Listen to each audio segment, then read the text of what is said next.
Hey everyone, I wanted to take a few minutes to talk to you about post-processing and specifically how I post-process my prints once they come off the Einstein. So a couple of things that you will definitely want to have in your armamentarium: paper towels, lots of paper towels. I just buy the cheap ones because I find that I use a lot of them and I don't know that the real fancy ones do any better than the cheap ones. So a lot of paper towels. I have a spray bottle of 99% alcohol ready to go. That's very helpful. You will want your instruments for separating your print from the print bed.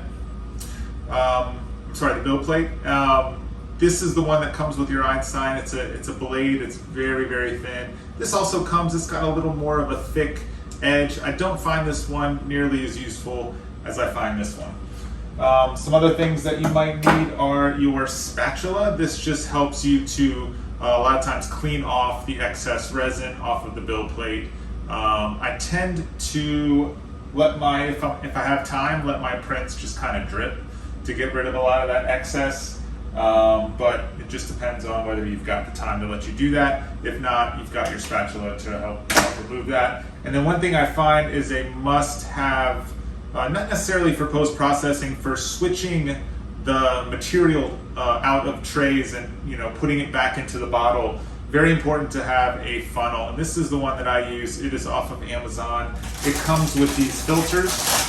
So basically the filter goes in the funnel, you put it in the bottle, and you're able to pour the resin through. It gets rid of all the little clumps that may have formed while it was in the resin tank. And goes in nice and clean. This is very important. It's like 12 bucks on Amazon. Definitely something that you need as well. The other thing that's good to have is a large trash can, or in my other practice, I use a big Tupperware, a big flat Tupperware. When you're cleaning off, and I'll show you this in a moment, when you're cleaning off the bill plate, it's nice just to have a drip area for all that extra resin and alcohol to drip into. I don't personally like to do this over a sink. I like to make sure that it's going to be disposed of. Alcohol, especially 99% alcohol, evaporates, very volatile, evaporates quickly. So I find that even if it goes into the trash can, it doesn't necessarily leave a bad odor in the area.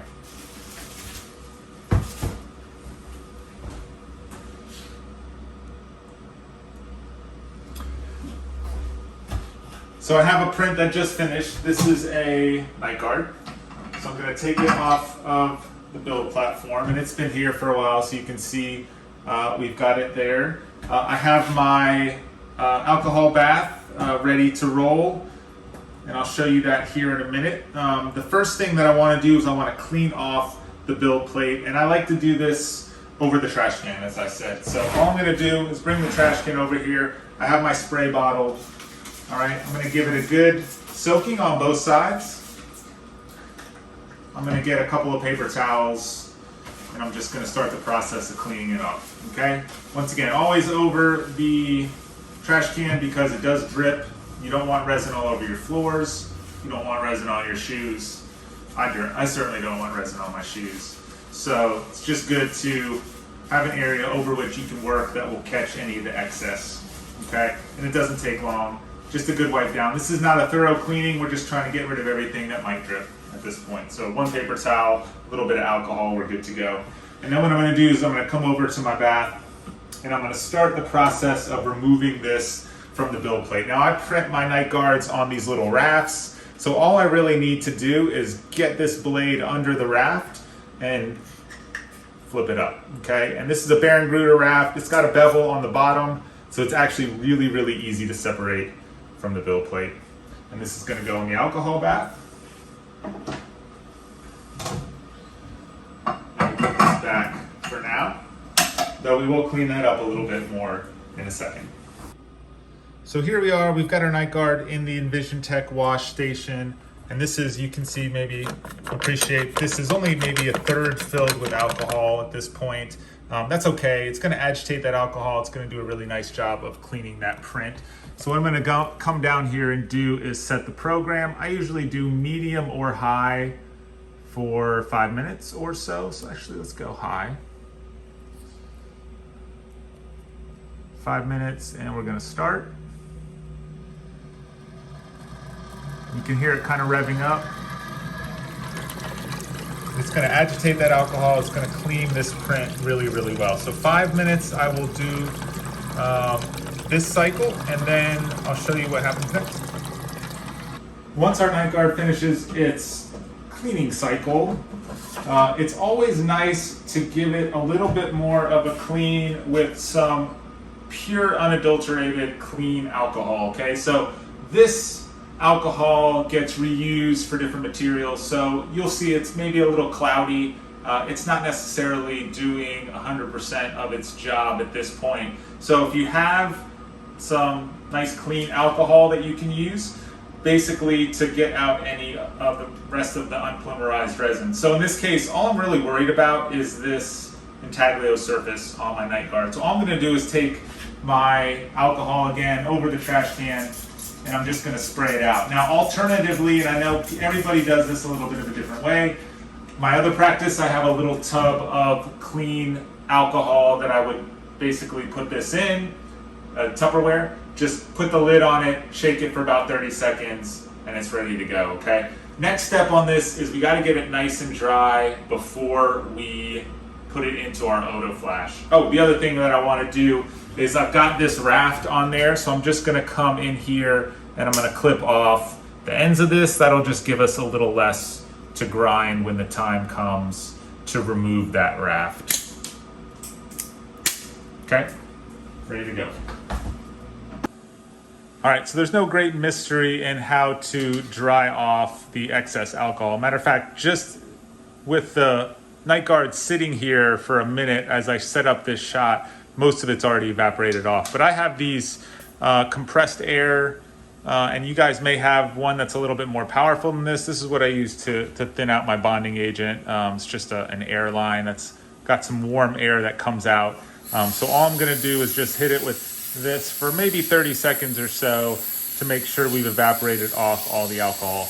Chances are good you're using a 95 to 99% ethanol, which is extremely volatile, and it is going to evaporate really, really easily. But this is especially important with Flexera when you're trying to get a good polish surface. You want to make sure all that air is evaporated. So do take a little bit of time to make sure that that alcohol is gone. Okay, that is ready to roll. We're gonna come over here now to our Odo Flash, and for the E-Guard material, we need 1,000 flashes. We're gonna do 1,000 on each side.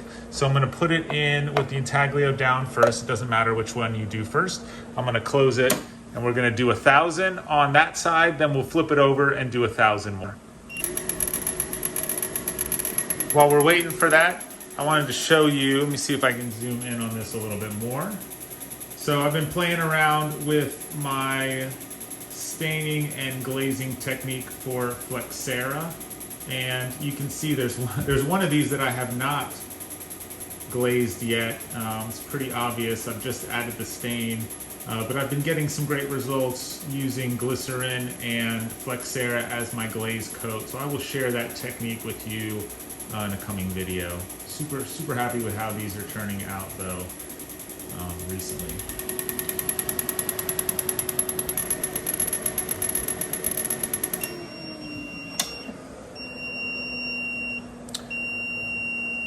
You will want to be a little careful. This does generate a good bit of heat, so usually don't just reach in and grab it right away. Give it a couple seconds for that heat to dissipate a little bit, especially with Flexera where you're doing 3,000 flashes.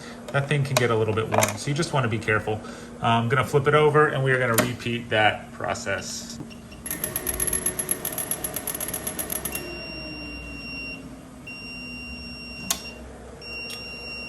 All right, it is finished. Now the only thing left for this would be to grind off the rest of the raft or the supports or whatever you've got. You could certainly have done that before you put it in the Odo Flash. For the sake of this video, I did not.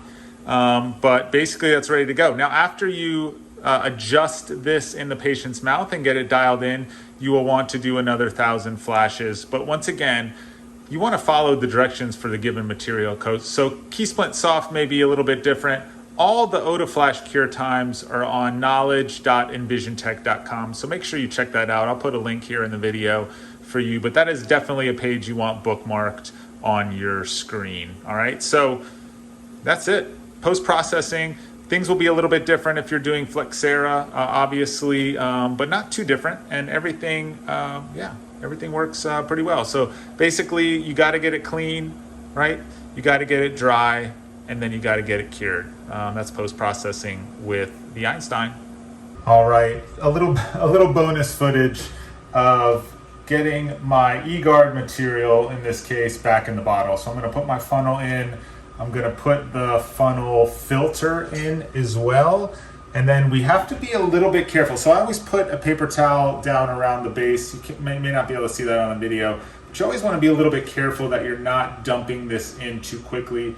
First of all, the newer resin tanks have a really, really handy spout on them. Dr. Renee did a great job of designing that tank, but I don't have one of those. So it's a little bit messier for me than it will be for you with your new tank design. But all I'm gonna do is just very slowly, out of one of the corners, pour this into the funnel. And you don't wanna pour it too quickly because it can cause the funnel to fall over one way or another, and then you've got a big mess on your hands. So all I'm doing is just slowly pouring it through that funnel.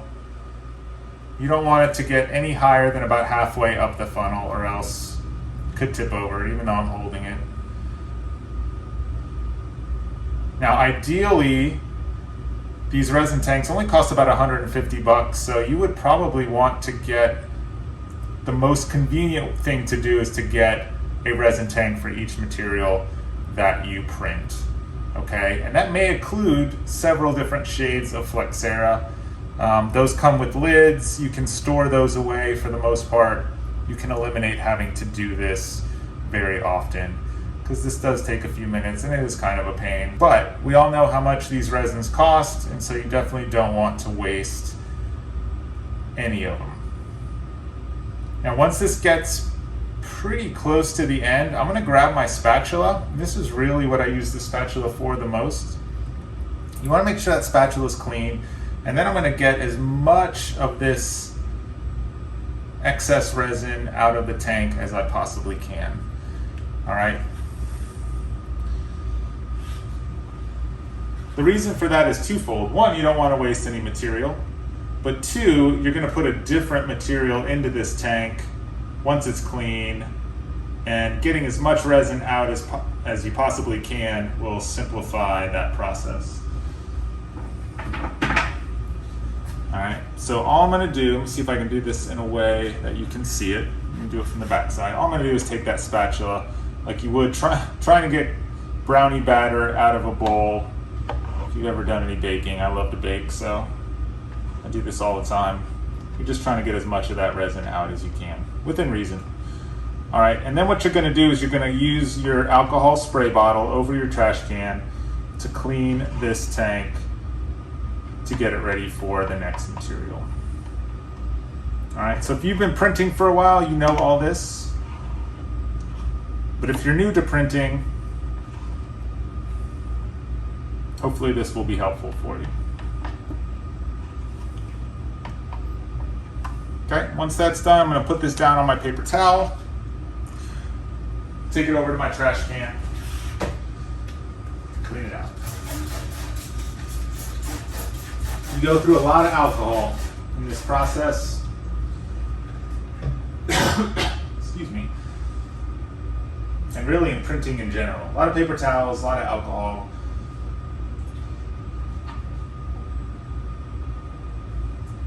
I'm gonna give this alcohol just a minute to, you'll see sometimes that resin will stick to the clear material on the bottom.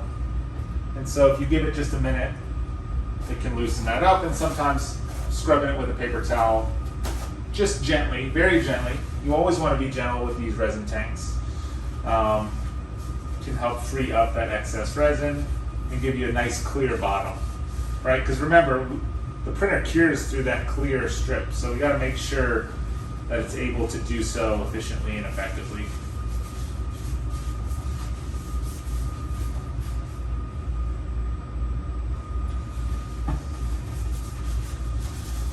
also want to clean up, in my case, since I don't have the pour spout, I want to clean up the corner that I poured out of